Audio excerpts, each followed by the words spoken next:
បងប្អូនអូនស្រីទីឲ្យលាយម្សៅ pancake ទុកឲ្យគាត់ចាក់ញ៉ាំស្អែកពេលព្រឹកឥឡូវនេះខ្ញុំមើល direction គេដាក់ថាដាក់ម្សៅ pancake នេះមួយខាប់នេះហើយទឹកដោះគោឬក៏ប្រើទឹកក៏បានប៉ុន្តែខ្ញុំប្រើទឹកដោះគោវាឆ្ងាញ់ជាងទឹកបងប្អូនគេឲ្យដាក់3/4អត់ដល់មួយខាប់ទេណាហើយនឹងប្រេងប្រើប្រេង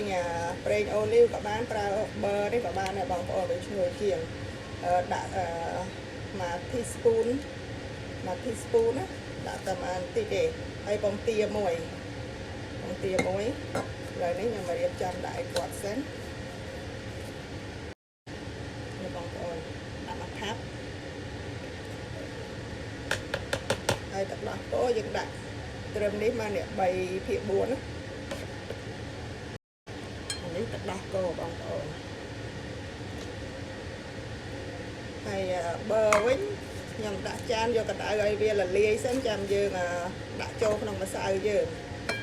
ដាក់នៅ microwave បើបងប្អូនអត់មាន microwave ទេអាចដាក់នៅកូនឆ្នាំងយើងមកហើយដាក់បើកភ្លើងចង្ក្រានយើងបន្តិចមកនឹងសម្រាប់បងប្អូននៅស្រុកខ្មែរតាមជនបទខ្លះក៏អត់មាន microwave អញ្ចឹងណានេះបើខ្ញុំដាក់មួយដុំប៉ុណ្ណឹងបងប្អូនខ្ញុំយកដាក់ microwave វាលាយឯងមើលអត់ឃើញទេតិចពេក